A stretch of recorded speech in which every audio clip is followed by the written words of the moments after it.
Nervous system को समझने के लिए सबसे पहले स्ट्रक्चर और फंक्शन ऑफ न्यूरॉन को समझना बहुत ज़रूरी होता है। तो hello everyone, welcome back to my psychology channel. तो अभी हम लोग यूजीसी नेट का सीरीज़ देख रहे हैं, सीरीज पढ़ रहे हैं, तो जिसमें हम लोग अभी नर्वस सिस्टम पढ़ रहे हैं। और नर्वस सिस्टम एग्ज़ाम में पूछा जाने वाला बहुत इंपॉर्टेंट टॉपिक है। इससे हमेशा एग्ज़ाम में 3 से 4 क्वेश्चन या उससे ज़्यादा भी पूछा जाता है। तो अभी हम लोग स्ट्रक्चर और फंक्शन देखते हैं कि न्यूरॉन का स्ट्रक्चर और फंक्शन क्या है। तो पिछले वीडियो में जैसे कि हम लोग न्यूरॉन का स्ट्रक्चर देखे थे, जो कि बहुत उसका जो फिगर था वो उसको काफ़ी वृहद रूप में देखे थे, बड़े पैमाने पर देखे थे। तो अभी इसको हम एक शॉर्ट फॉर्म में इसका फिगर बनाने का कोशिश कर रहे हैं। तो सबसे पहले जो फंक्शन होता है न्यूरॉन का, तो न्यूरॉन के पहले पार्ट को देखते हैं कौन कौन सा इंपॉर्टेंट पार्ट होता है। तो पहले होता है ये सेल बॉडी, सबसे इंपॉर्टेंट होता है। फिर होता है ये डेंड्राइट, और तीसरा जो होता है ये एक्शन होता है। तो जो सेल बॉडी है ये है आपका सेल बॉडी। ये क्या है? Cell body.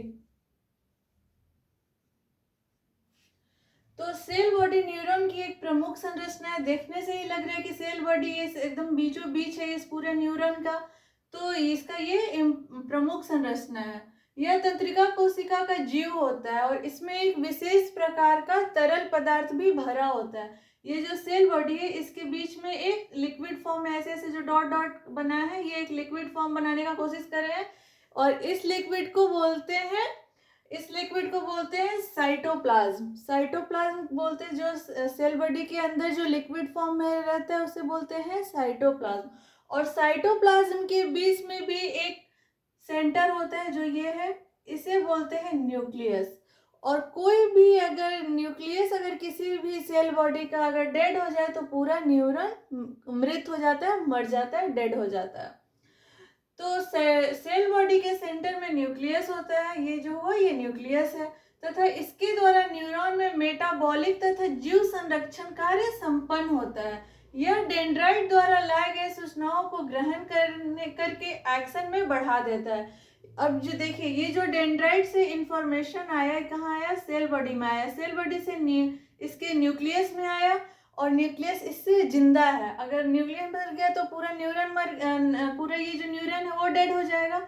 लेकिन इसका जो डेंड्राइट द्वारा जो इंफॉर्मेशन लाया है, इसको आगे की ओर कौन बढ़ाता है? तो ये सेल बॉडी ही बढ़ाता है। न्यूक्लियस का यह जो साइटोप्लाज्म है, इससे आगे बढ़ते हुए ये एक्शन की ओर बढ़ जाता है डेंड्राइट द्वारा कोई भी लाया गया इंफॉर्मेशन।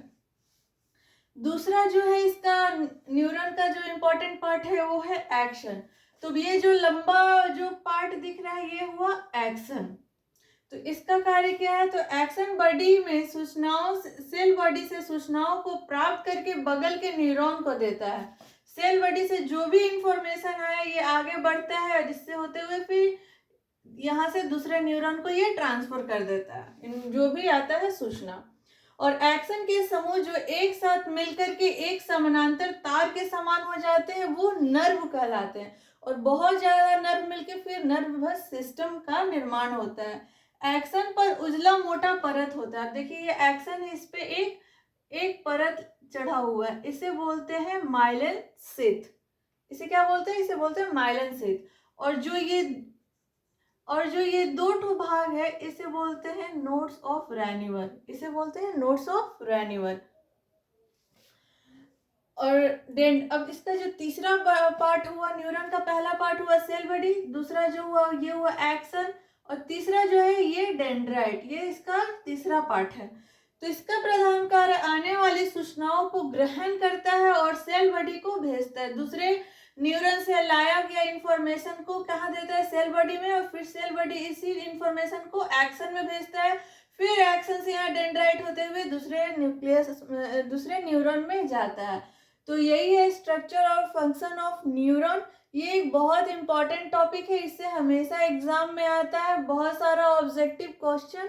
तो आप इसको पढ़िए और समझिए। जो हमारा नेक्स्ट टॉपिक है वो है आपका न्यूरोट्रांसमीटर। न्यूरोट्रांसमीटर जो है वो बहुत इंपॉर्टेंट टॉपिक है, क्योंकि यह न्यूरोट्रांसमीटर से भी हमेशा एग्जाम में आता है क्वेश्चन। और मतलब 2-3 क्वेश्चन आता है, और मैच करने वाला भी क्वेश्चन न्यूरोट्रांसमीटर से बहुत आता है।